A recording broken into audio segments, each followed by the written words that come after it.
वंदे मातरम के प्रति मुस्लिम लीग की विरोध की राजनीति तेज होती जा रही थी। मोहम्मद अली जिन्ना ने लखनऊ से 15 अक्टूबर 1937 को वंदे मातरम के विरुद्ध का नारा बुलंद किया। फिर कांग्रेस के तत्कालीन अध्यक्ष जवाहरलाल नेहरू को अपना सिंहासन डोलता दिखा। बजाय कि नेहरू जी मुस्लिम लीग के आधारहीन बयानों को तगड़ा जवाब देते, करारा जवाब देते, मुस्लिम लीग के बयानों की निंदा करते,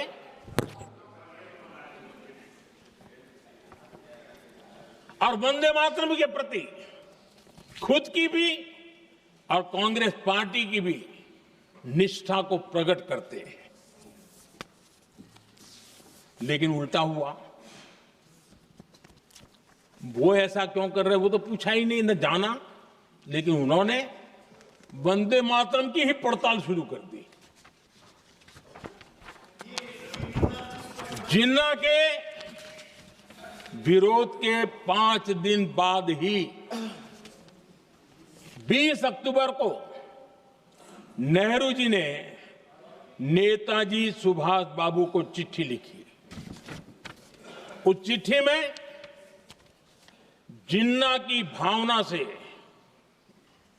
नेहरू जी अपनी सहमति जताते हुए कि वंदे मातरम की, ये जो उन्होंने सुभाष बाबू को लिखा है, वंदे मातरम की आनंद मठ वाली पृष्ठभूमि मुसलमानों को इरिटेट कर सकती है। मैं नेहरू जी का कोट पढ़ता हूं। नेहरू जी कहते हैं, मैंने वंदे मातरम गीत का बैकग्राउंड पढ़ा है। नेहरू जी फिर लिखते हैं, मुझे लगता है कि ये जो बैकग्राउंड है इससे मुस्लिम भड़केंगे। साथियों, इसके बाद कांग्रेस की तरफ से बयान आया कि 26 अक्टूबर से कांग्रेस कार्य समिति की एक बैठक कोलकाता में होगी, जिसमें वंदे मातरम के उपयोग की समीक्षा की जाएगी। बंकिम बाबू का बंगाल, बंकिम बाबू का कोलकाता, और उसको चुना गया और वहां पर समीक्षा करना तय किया। पूरा देश हतप्रभ था, पूरा देश हैरान था। पूरे देश में देशभक्तों ने इस प्रस्ताव के विरोध में देश के कोने कोने में प्रभात फेरियां निकाली, वंदे मातरम गीत गाया। लेकिन देश का दुर्भाग्य कि 26 अक्टूबर को कांग्रेस ने वंदे मातरम पर समझौता कर लिया।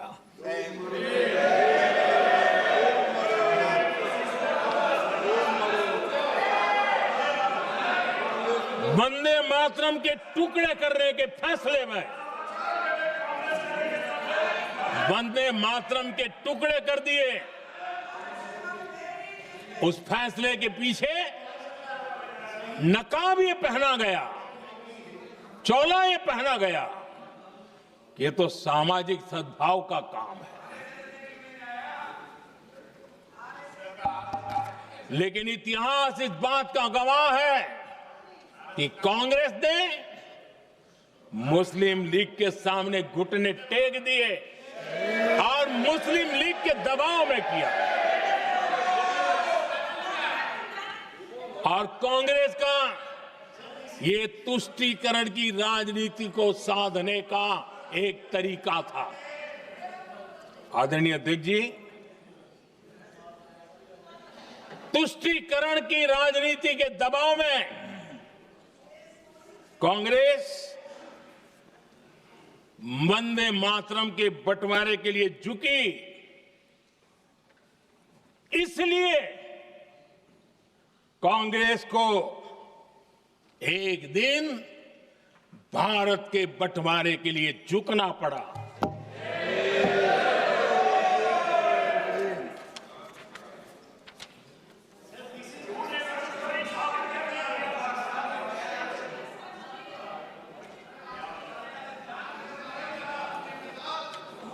मुझे लगता है कांग्रेस ने आउटसोर्स कर दिया है।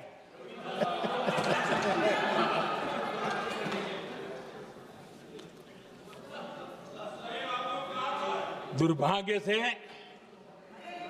कांग्रेस की नीतियां वैसी की वैसी थी है, और इतना ही नहीं, आईएनसी चलते चलते एमएमसी हो गया है।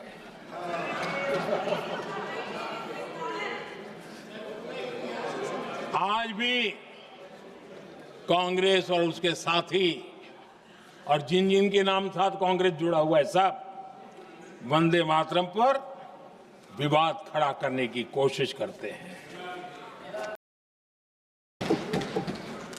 आदरणीय अध्यक्ष महोदय, मैं आज इस सदन में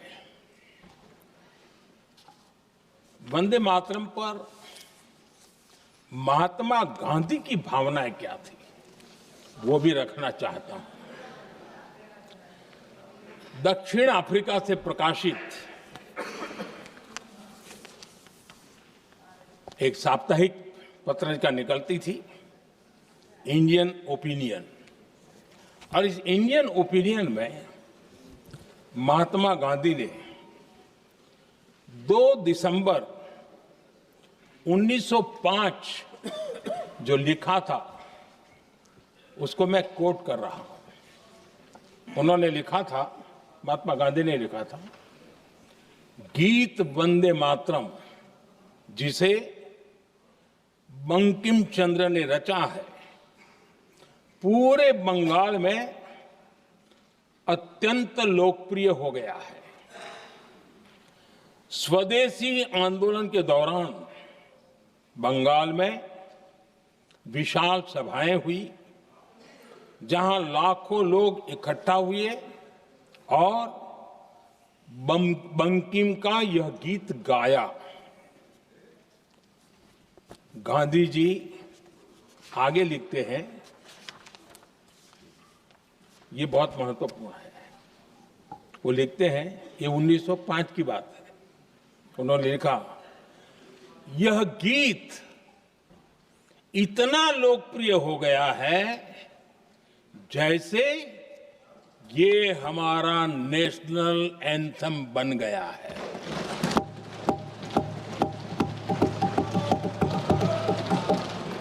इसकी भावनाएं महान है और यह अन्य राष्ट्रों के गीतों से अधिक मधुर है।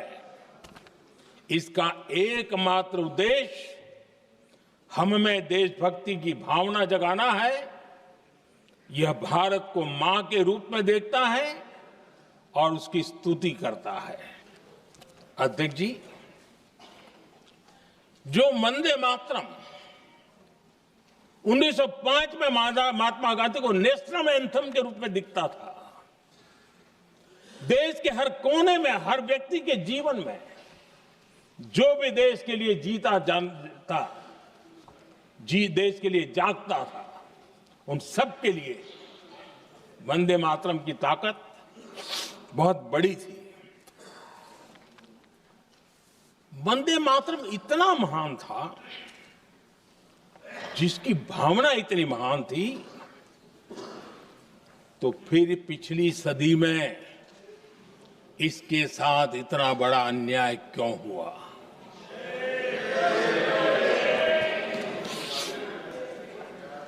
वंदे मातरम के साथ विश्वासघात क्यों हुआ?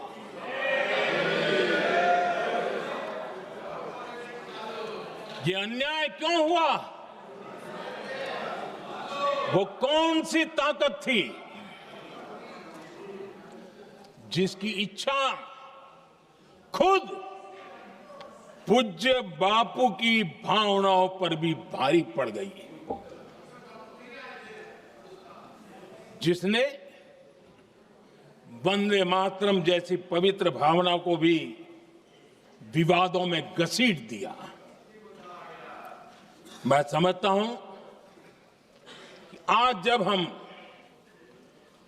वंदे मातरम के 150 वर्ष का पर्व मना रहे हैं, चर्चा कर रहे हैं, तो हमें उन परिस्थितियों को भी हमारी नई पीढ़ियों को जरूर बताना हमारा दायित्व है, जिससे के वजह से वंदे मातरम के साथ विश्वासघात किया गया। नमस्कार, टीआरएस डेव्हलपर्स मध्ये आपणा सर्वांचे सहर्ष असे स्वागत। बारामती सुपे सारख्या विकसित होणाऱ्या या सुपा बारामती मध्ये आपल्यासाठी आम्ही नवीन प्रोजेक्ट घेऊन आलेलो आहोत, तो म्हणजे टीआरएस गोल्ड माइन। आपला जो प्लॉट आहे तो आहे पुण्यापासून फक्त 1 तासाच्या अंतरावरती। प्लॉट पासून अगदी जवळच शाळा आणि college, Supe police station, Supe बाजारपेठ आणि जवळच दवाखाना सुद्धा। प्लॉटला आहे 30 फुटी सामायिक डांबरी रस्ता। प्रत्येक प्लॉटला स्वतंत्र तार कंपाऊंड आणि गेट व त्याच सोबत लाईट आणि पाण्याची सुविधा सुद्धा उपलब्ध आहे बरं का। तर मग आजच स्क्रीनवर दिलेल्या नंबरवरती संपर्क साधा आणि तुमच्या स्वप्नातील फार्म हाऊस प्लॉट लगेचच बुकिंग करा।